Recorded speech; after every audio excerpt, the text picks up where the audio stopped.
guys, it's Sarah and Aria. Who's there? Aria. She's now 5 months old. Last time I updated, she was 3 months. And now she's 5 months. Who's that in there?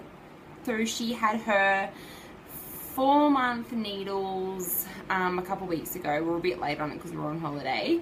And she got measured and she was 7.5 kilos and I think it was about 67 centimeters. So she was, I think, something like in the 90th percentile for her weight and maybe 60th or 70th for her height. I'm not sure.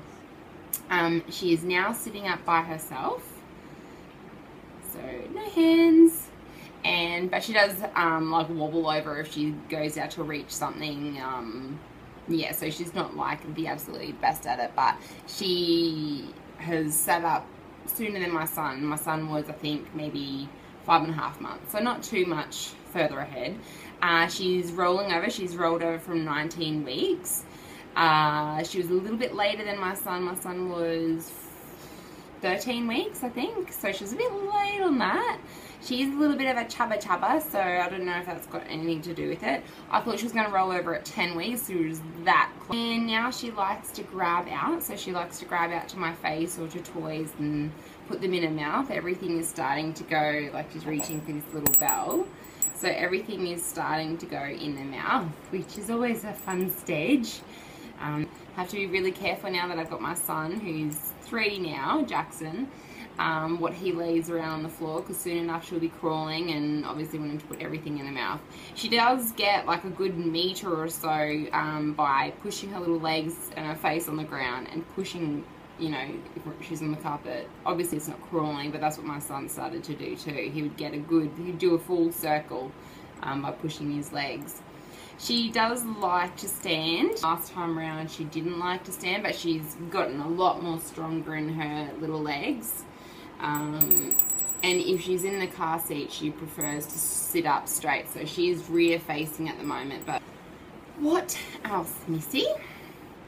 She is a happy baby. I gotta say, she is a really relaxed baby. She only cries if she's, you know, want to be fed, really overtired. I think teeth are moving up and down her gums, which have been annoying her. She's been chomping down on my fingers. She's been drooling a heap. Yeah, so I'm just waiting for something to cut because it is really traumatizing her. But at the same time, it's only really when she goes to sleep that she's like chewing down on her fingers. So I don't know if it's like that's her sleep routine where she just wants to chomp down on her fingers. Because it almost makes me want to give her some Panadol, but I was about to pull out the Panadol last night. I'm like, no, I'm going to persevere. I think she's just overtired. And turns out she went to bed not needing it. So I don't know if it is her teeth or if that's just her thing of putting her fist in her mouth, because she looks like she's actually in pain. Talking about pain, she was constipated for a good 6 days without doing anything. However, that was due to starting her on solids. I didn't think I was going to start her on solids until she was 6 months.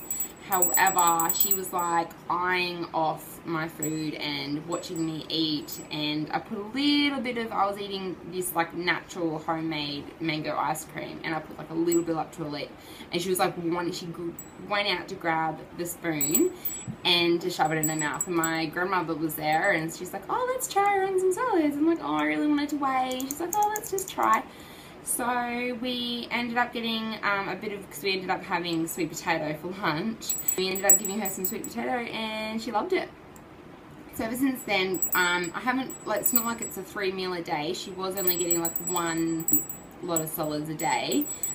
And then as soon as I started her on the Firax or the baby cereal, that's when she became constipated. And oh my goodness, she was in so much pain when she had to push it out. There was like little nuggets, and I had to, you know, hold her legs back. It's like she was giving birth, because I pretty much had to help, too much information, but I had to help it out, obviously with tissue. But she was in that much pain because obviously she'd never passed anything that hard or big before through there.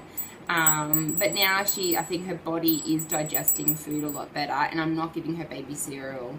I'm holding that off on that for a little bit because I don't think she digests that well. So now she really likes pear and apple, and sweet potato and carrot, and broccoli and peas. So yeah, she seems to really be liking it. And sometimes I even, you know, go to I am still breastfeeding, and she like pulls off not wanting it, and then I give her food, and then she wants food. So she clearly obviously wants food, rather than boob.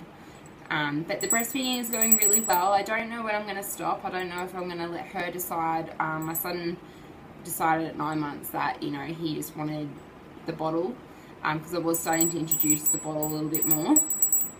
And that was a good time for me. I got to say, breastfeeding, I love it. It's such a beautiful bond. But at the same time, as you've seen in my last videos, I'm big into fitness and health and wanting to look my best, and I do find that breastfeeding does keep the weight on for me. It keeps those extra calories just in case, like, I'm in the situation where I have no food and it's in survival mode to produce milk. But I am going to continue to do it because I am working out and eating better. And I have lost a little bit of weight, but I'm not losing it as fast. So I will continue to breastfeed, but I'm not sure for how much longer. I can see myself breastfeeding for another few months, but I don't think I'll do it past a year. Sleeping wise, she sleeps really good. She usually goes down between 7 and 7:30, and then she'll stay down for a good 8 hours. Lately she's been waking up a few hours after going to bed and wanting a feed.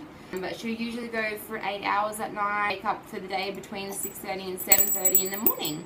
So I'm really happy with that. I'm usually only waking up once a night. I was going, you know, like I think 11 hours there without her having to wake up and feed. And then we ended up going on holiday and her routine got mixed up, so.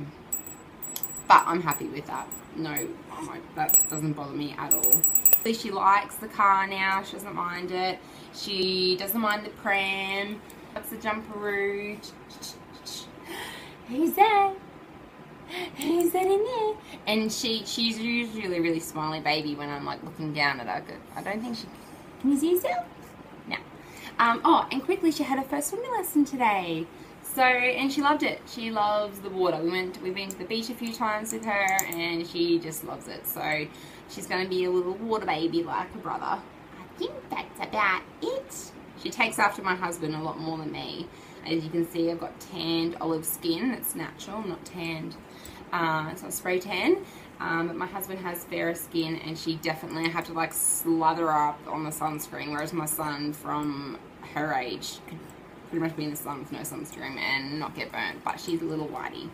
And I don't mind, I love that. I love that, you know, there is a difference between them both. And she loves her brother and he loves her. She just adores him. She just looks up at him and laughs. He just wants to cuddle her all the time. So, yeah, no, it's a beautiful relationship that they have. Anyway, thanks for watching. If you have any questions about myself on postpartum, how I'm going, leave it below or inbox me. Thanks for watching, and hopefully next time it's not another 3 months. It's been 2 months. Can't count. Alright guys, thanks for watching. Bye.